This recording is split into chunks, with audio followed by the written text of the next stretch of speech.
Guys, what's up? Welcome to a brand new review. Today we are talking All the Money in the World, which I was looking forward to this movie.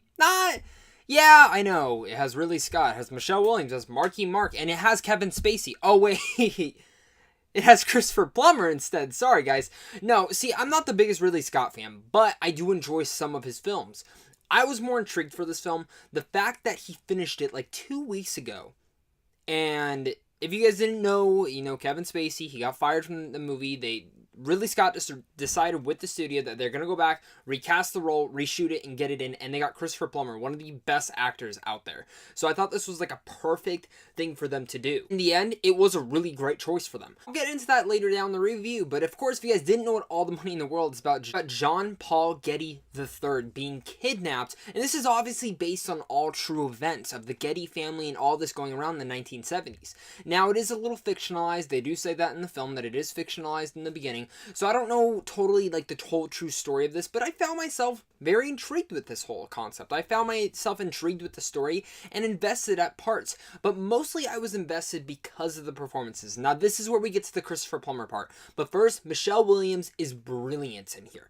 This is easily one of my favorite performances I've seen her give as this mother who's in distress, and you can tell it's just weighing down on her, and she is so good in here that I honestly think she deserved the Golden Globe nomination.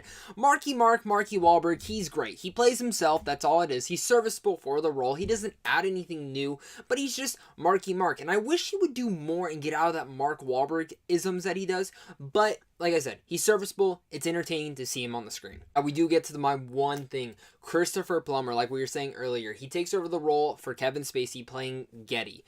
Now, this is the thing that I was like, is he getting nominations because, it's politicized in Hollywood and people don't want, like, they want to kind of spite Kevin Spacey? No. Christopher Plummer's fantastic. I could not imagine Kevin Spacey playing this role anymore. And I mean that because I feel like Kevin Spacey really just, he does his Kevin Spacey isms. He's a good actor, but he gives his Spacey isms. In this role, I didn't even notice it was Plummer. Obviously, I knew it was when he first showed up, but I mean, like, he really got into the role of Getty, where in the middle of the film, I was like, whew, I'm so invested in this guy, and what his thought process and what makes him tick.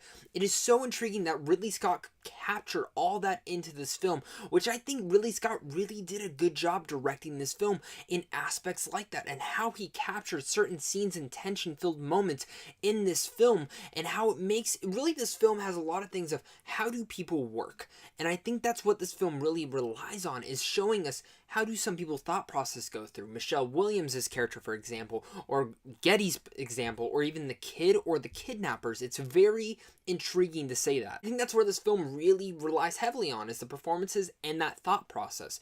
But there are problems with this film. It's not a perfect film. The film is very long. It is way too long. There's easily 15 to 20 minutes that could have been just cut out of the film. Completely. Like, totally cut out of the film.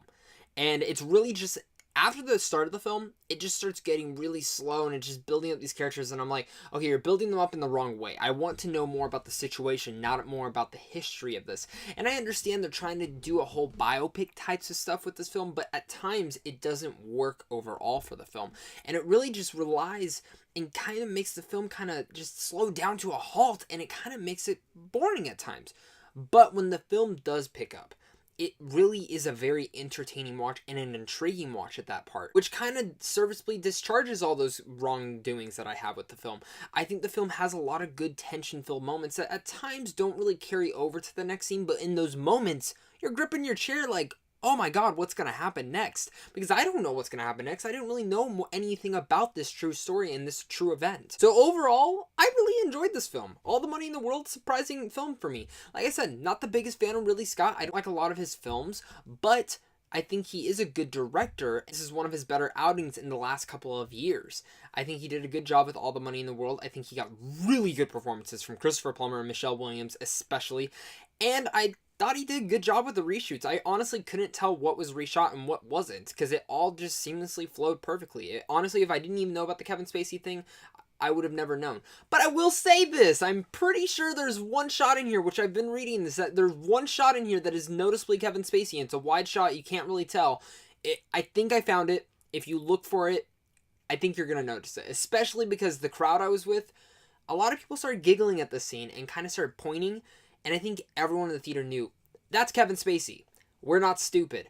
But again, I thought, really, if I didn't even know that, I would never have been looking for that. I was just curious to see if it was, and I'm pretty sure there's one scene. So, for movie lovers like you guys that like that type of stuff, look out for it in the movie. But other than that, I really enjoyed All the Money in the World. Again, entertaining watch, has some slow moments, but really good performances, solid performances that I think will be at the Oscars and other awards this year. With all that said, I'm going to give All the Money in the World a B-.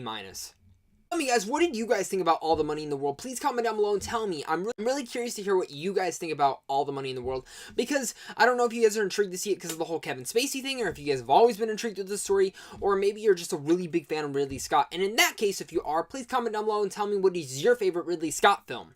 That's what I want to hear down below. But of course, guys, you guys are all the best.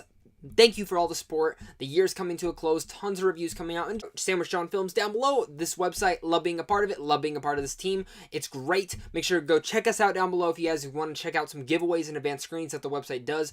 Other movie news that pops up and reviews. Make sure to go check us out, guys. I'm really telling you guys to go check us out because it's awesome and I love being a part of this and really just looking up on this website. Even my family uses the website, and I mean, my family's, they're not the biggest things on movies. Of course, guys, thank you guys so much again, and until next time, stay classy and have a great rest of your day.